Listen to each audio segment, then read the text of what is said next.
Hey guys, this is Craig, and this is my journey to 100 deals. So I spent the weekend with kind of going over, obviously studying. I did some YouTube videos, did some different stuff, but I really wanted to kind of focus on driving for dollars, getting some addresses, looking for some stressed properties, and researching how to get and build my kind of public record, some basically lead list. And so this morning I went down to a couple of the, water departments, city places, and so I found out a few things. You're really looking for what they're calling inactive reports, and these inactive reports are showing things like high grass cases. What else do we have? Substandard building, which is like abandoned buildings and different structures that are kind of deemed substandard, I guess. The utility bills, which that's one where maybe they've had their utilities shut off for a month, or maybe that's extended over different periods of time. So that gives you a good inclination of that property is pretty much abandoned or is not being used at the time. Maybe it's a rental property. So I was able to dig those up. So now I've got a list of some properties in some areas that I want to see based on driving through, taking pictures, pulling out the addresses, and then cross-referencing some of those with these city records. And now the next step is going to be skip tracing. So I definitely want to try to figure out the best software. If anybody, watching this, even at a later time, knows of a really great software where you can do skip tracing, please let me know. Right now I'm looking at a couple. They're all basically they'll let you do maybe 1 or 5 for free, and then end up paying anywhere from $12 to $50 or so a month. And a lot of times, one in particular, it's kind of a pay per search. So I'm trying to find the best way to go about researching these. So I'm going to look into a few things and definitely update if I come up with a really good strategy, and something that's effective and something that's cheap. Because I can see that, when we're targeting these property owners in this manner, it can get quite expensive. So you really want to make sure that, you've got a good lead if you're going to spend money on that initial lead. So a couple other things. We've got the maybe some statistics from last week on the bandit signs. So I put out approximately 50 bandit signs, and we got 1 call back off of the 50.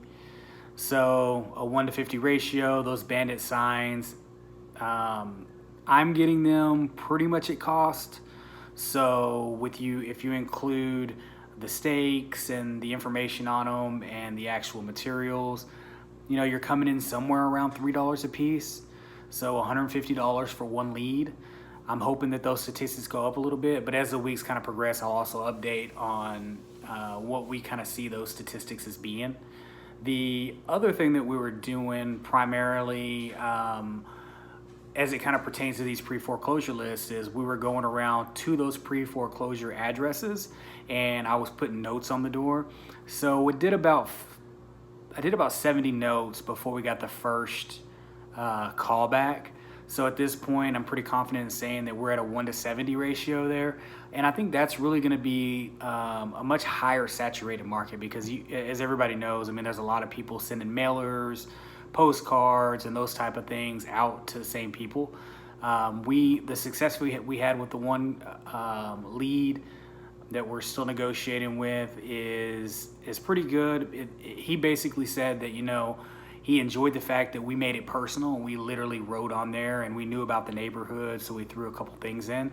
So I think that kind of helps. So that handwritten information, when you hear these guys talking about you want to handwrite your signs and you want to handwrite notes, I can definitely verify that the handwritten note definitely helps. And I did a PS, it was handwritten, even the card was handwritten. That seems to have worked pretty good. So a buddy of mine did send out some mailers. I think he did. I can't remember if he said it was 15 or 24, something like that. And no response back on those. But I kind of tend to think that those are a little more long term. You've got, a couple days in the mail, and sometimes people don't check their mail over the weekend, so don't have any real statistics to report about that. The only other thing I got, I do have a little bit of an update from that first lead that was a pre-foreclosure. He ended up getting a couple other quotes, and we came in with a offer of 240 and some change, because we were kind of under the opinion that you don't want to come in with an even number, so we've definitely switched up the number. I think it was 240, 817 or something like that.